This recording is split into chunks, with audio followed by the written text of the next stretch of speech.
नमस्कार, मैं Shrimati Annapurna Srivastava Annapurna official blog में आपका स्वागत करती हूँ। आज स्वामी विवेकानंद जी की जयंती है। इस उपलक्ष्य में भैया बहन व शिक्षकगण सर्वप्रथम स्वामी विवेकानंद जी की मूर्ति के समक्ष माल्यार्पण व दीप प्रज्वलित किए।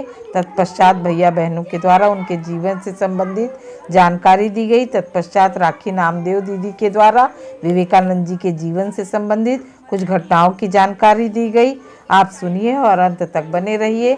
यदि आज का वीडियो थोड़ा भी अच्छा लगा हो तो लाइक कर दीजिएगा। मेरे चैनल पर नए होंगे तो सब्सक्राइब कर दीजिएगा और बेल आइकन को भी प्रेस कर दीजिएगा ताकि नए वीडियो का नोटिफिकेशन मिलता रहे। तो अंत तक बने रहिए। धन्यवाद। 1993 by addressing America, my fellow sisters and brothers. He founded Rasmikana Mission in 1897 in Kolkata. He has written many books.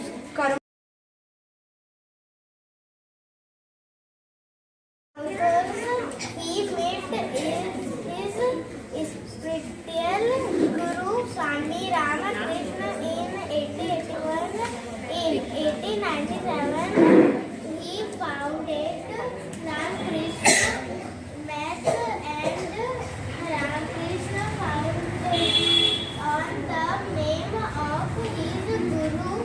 He had attended and delivered a speech at the Institute of on 11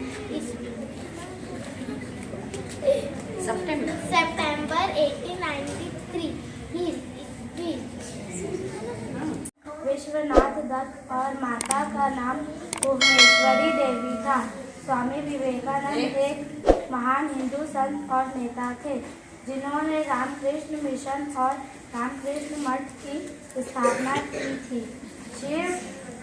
विश्व ख्याति प्राप्त संत स्वामी विवेकानंद जी का जन्म 12 जनवरी 1863 को कलकत्ता में हुआ था। श्री रामकृष्ण से मिलने के बाद इनका धार्मिक और संत का जीवन शुरू हुआ और उन्हें अपना गुरु बना लिया। वह सामाजिक विज्ञान, दर्शन, इतिहास, धर्म, कला और साहित्य जैसे विषयों में बहुत अच्छे थे। स्वामी विवेकानंद ने अपने ज्ञान तथा शब्दों द्वारा पूरे विश्व भर में हिंदू धर्म के विषय में लोगों का नजरिया बदला। उन्होंने लोगों को अध्यात्म।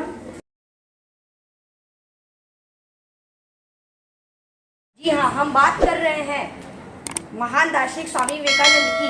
बात वेदों के ज्ञाता और महान दार्शनिक स्वामी विवेकानंद की, जिन्होंने पश्चिमी देशों के बड़े बड़े विद्वानों को बौना साबित कर भारत को विश्व गुरु के रूप में पुनः स्थापित किया। ज्ञान परंपरा के शिखर पुरुष स्वामी विवेकानंद जी आज से ठीक 129 साल पहले जब स्वामी विवेकानंद ने अमेरिका के शिकागो से हुंकार भरा था तो पूरी दुनिया उनकी मुरीद हो उठी थी। लोगों को भारत को विश्व गुरु मानने के लिए मजबूर होना पड़ रहा था। गुलाम भारत के युवा पीढ़ी को जागरूक करने के लिए स्वामी विवेकानंद ने युवाओं से कहा था कि उठो, जागो और तब तक मत रुको जब तक लक्ष्य की प्राप्ति न हो जाए। स्वामी विवेकानंद जी ने जन्म जयंती को राष्ट्रीय दिवस के रूप में मनाया जाता है। स्वामी जी का जन्म 12 जनवरी 1863 को कोलकाता में हुआ। उनका पूरा नाम नरेंद्र नाथ दत्त था। एक पारंपरिक परिवार में जन्मे स्वामी विवेकानंद के पिता कलकत्ता के उच्च न्यायालय में अधिवक्ता के पद पर कार्यरत थे और माता भुवनेश्वरी देवी एक गृहिणी थी। स्वामी विवेकानंद धर्म, दर्शन, वेद, साहित्य, पुराणों और उपनिषदों के ज्ञाता थे। कम उम्र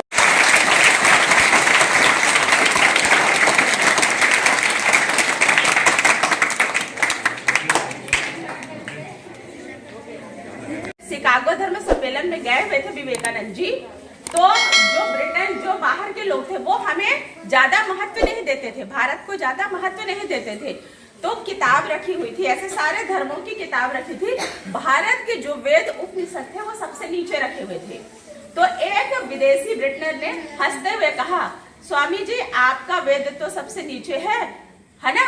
अगर क्या कहते हैं वो आपका नंबर सबसे नीचे आएगा। तो स्वामी जी ने बहुत अच्छा उत्तर दिया। उन्होंने कहा मेरे वेद पे आपके सारे क्या किताबें टिकी हुई हैं। जैसे मैं अपना वेद निकालूंगा वेद की सारी किताबें ध्वस्त हो जाएंगी, गिर हो जाएंगी। यह सुनकर सभी अचंभित रह गए, ठीक ना। और फिर एक बार की बात है कि एक स्त्री उनके रूप रंग को देख के मोहित हो गई और कही कि स्वामी जी मुझे आपसे पुत्र चाहिए, आप जैसा, आप मुझसे विवाह कर लीजिए। तो उन्होंने हाथ जोड़कर कहा माता मैं इसी क्षण से आपका पुत्र हुआ। इतनी सद्भावना, इतनी सादगी, इतना विचार अपने देश के प्रति था। एक बार की और बात है, एक आदमी आज स्वामी जी ध्यान अवस्था में बैठते थे, वो ध्यान करते थे, उनका दिमाग बहुत तेज था। सामान्यतः क्या होता है कि शिष्य गुरु को खोजता है और रामकृष्ण ने शिष्य को खोजा, विवेकानंद जी को खोजा। तो जब ध्यान में बैठे हुए थे एक सज्जन आए और स्वामी जी मैं ना सभी चीजें कर चुका हूँ पर मैं सफल नहीं होता हूँ, मेरा कहीं मन नहीं लगता है। तो स्वामी जी ने कहा कोई बात नहीं, ये मेरे यहाँ का कुत्ता है, तुम उसको घुमाने ले जाओ। वो सज्जन काफी बड़ा आदमी था, रईस था, विद्वान था। सोचा स्वामी जी मुझे कुत्ता घुमाने के लिए बोल रहे हैं, यह तो किसी और को भी बोल सकते थे, किंतु स्वामी जी का आदेश टाला नहीं जा सकता था। उसने इसलिए कहा ठीक है, वो लेके गया। अब जब घुमा के लाया तो कुत्ता हाँफ रहा था और उनकी सांस जो घुमा के लाया था उनकी सांस सामान्य थी। तो स्वामी जी ने कहा ये इतना क्यों हाँफ रहा है और आपकी सांस सामान्य है। तो बोले स्वामी जी जब मैं अपने रास्ते चल रहा था किंतु कुत्ता क्या कर रहा था, कुत्तों की क्या आदत होती है, इधर भागते हैं उधर भागते हैं, सीधे चलते हैं क्या, नहीं। इसलिए तो बोले बस तुम्हें अपने प्रश्न का उत्तर मिला। हमें अपने लक्ष्य की ओर एक तरफ करके चलना चाहिए, लक्ष्य की तरफ सिर्फ दृष्टि होनी चाहिए, ना कि कुत्ते की तरह उधर। अगर हम इधर उधर भटकेंगे तो हमारा लक्ष्य भटक जाएगा। ठीक, तो आज हमारे महान राष्ट्र नायक श्री विवेकानंद जी की जयंती है, जन्म दिवस है। इतनी बात करके मैं अपनी बात को विराम देती हूँ।